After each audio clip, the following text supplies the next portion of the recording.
지방선거가 100여일 앞으로 다가온 가운데 금산과 서천을 비롯한 전국 시도의원 선거구 17곳이 선거구 획정 인구 편차 기준 하한에 미달할 수 있다는 지적이 나왔습니다. 국회 입법조사처는 지난 지방선거 직전 인구를 기준으로 분석한 결과 이같이 예측됐다고 밝혔는데 지역에서는 금산군 제2선거구와 서천군 제2선거구가 포함됐습니다. 입법조사처는 인구 기준 미달 선거구 간 통폐합과 중대 선거구 도입 등을 논의할 필요가 있다고 제안했습니다. 차세대 배터리로 주목받는 전고체 전지 기술 개발에서 우리나라가 세계 상위권에 진입했습니다. 지식재산처는 2004년부터 20년 동안 세계 선진 5개 지식재산 기관에 출원된 전고체 전지 분야 특허 출원을 분석한 결과 일본이 9,881건으로 가장 많았고 다음은 중국이 6,249건, 그리고 5,770건을 출원한 우리나라는 세 번째로 많았다고 밝혔습니다. 특허 출원이 많은 상위 10개 출원인에는 LG 에너지솔루션과 삼성전자, 삼성 SDI, 현대자동차 등 우리나라 4개 기업이 이름을 올렸습니다. 12.3 내란에 가담했다는 의혹을 받아온 임정주 충남경찰청장이 직위 해제됐습니다. 임 청장은 지난 비상계엄 당시 경찰청 경비국장으로 재직하며 경비 업무의 총책임자 역할을 했습니다. 이번 조치는 공무원들의 내란 가담 여부를 조사한 정부 헌법 존중 TF의 중징계 요구에 따른 것으로 충남경찰청은 당분간 직무대행 체제로 운영될 예정입니다. 의사과학자를 양성할 카이스트 혁신 디지털 의과학원이 오늘 카이스트 문지 캠퍼스에서 첫 삽을 떴습니다.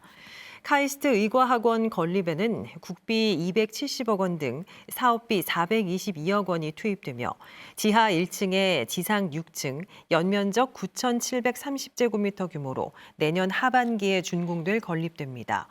의과학원은 신약 연구개발센터와 인공지능 연구센터 등을 갖추고 의과학과 인공지능 등에 능통한 의사과학자를 매년 50명에서 70명 정도 양성할 계획입니다. 충남교육청이 사립고 교사 채용 비리 의혹에 연루된 교사 A씨의 임용 무효를 요구했습니다. 충남교육청은 홍성의 한 사립고등학교에서 기간제 교사였던 A씨를 교원 인사위원으로 참여시켜 스스로 채용 안건을 심의하도록 하고 이사회 의결 정족수가 미달됐는데도 정상 의결된 것처럼 신규 채용 계획안을 처리한 것으로 보고 교사 A씨에 대한 임용을 무효화할 것을 요구했습니다.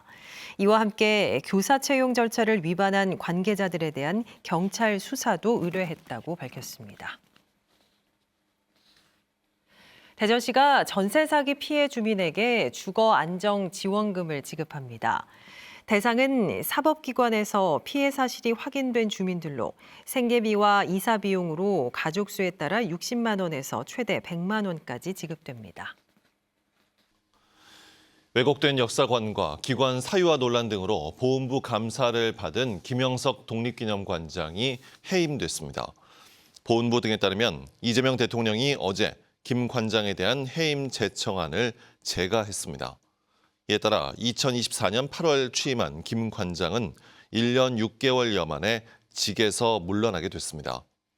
보훈부는 지난해 특별감사를 진행해 김 관장이 기관을 사유화하고 업무 추진비를 부당하게 쓰는 등 14개의 비위 사실을 적발했으며 이를 근거로 독립기념관 이사회는 해임 건의안을 의결했습니다.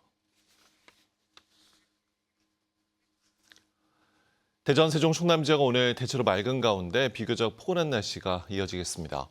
오늘 낮 최고 기온은 대전 15도, 세종과 홍성 14도 등 11도에서 15도 분포로 어제보다 5도 이상 높겠습니다.